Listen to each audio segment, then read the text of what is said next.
In 1928, it was not safe to go in the water. I'm Jason Horton, and this is Strange Year. 1928 gave us Mickey Mouse and the Yo-Yo, but a not-so-great flood made 1928 a strange year. Noah's Ark, November 1928. The film was directed by Michael Curtis, who later directed Casablanca. Warner Brothers produced Noah's Ark and was one of the first talkies. It was also one of the most expensive films at that point, partly due to its large-scale flood sequence. Noah's Ark is a 1928 American epic romantic melodramatic disaster film based on the biblical story of the Great Flood and stars Dolores Costello and George O'Brien.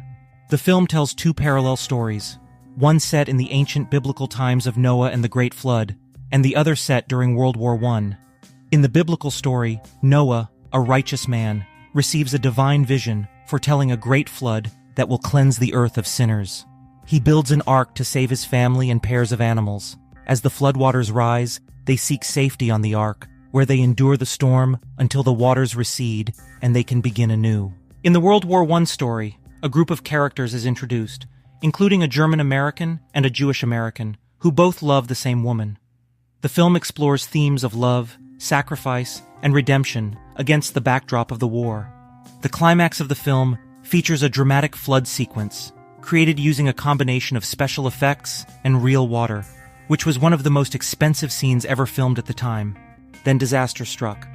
During the filming of the flood sequence, a massive outdoor tank filled with water, which involved thousands of gallons of water, was used to create the flood effect.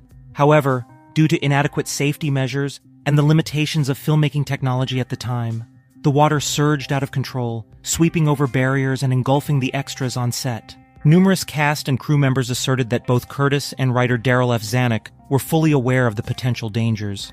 Some testimonies from the harrowing production even suggested they were indifferent to risking their colleagues' lives. Cinematographer Hal Moore attempted to caution them about the impending catastrophe. "I said, Jesus, what are you going to do about the extra people?" Curtis said, "Oh, they're going to have to take their chances." I said, "Not as far as I am concerned. I'll never have anything to do with a thing like that." They insisted on doing it their way, so I told them to abandon the picture and left the set. Subsequent investigations and Warner Brothers legal records do not definitively document the actual fatalities.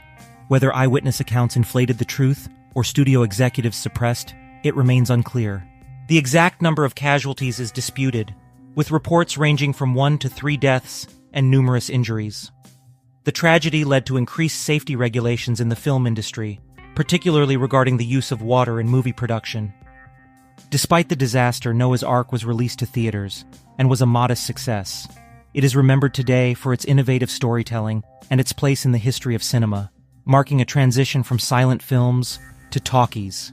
Thank you so much for listening, and I'll be back next time with another episode of Strange Year.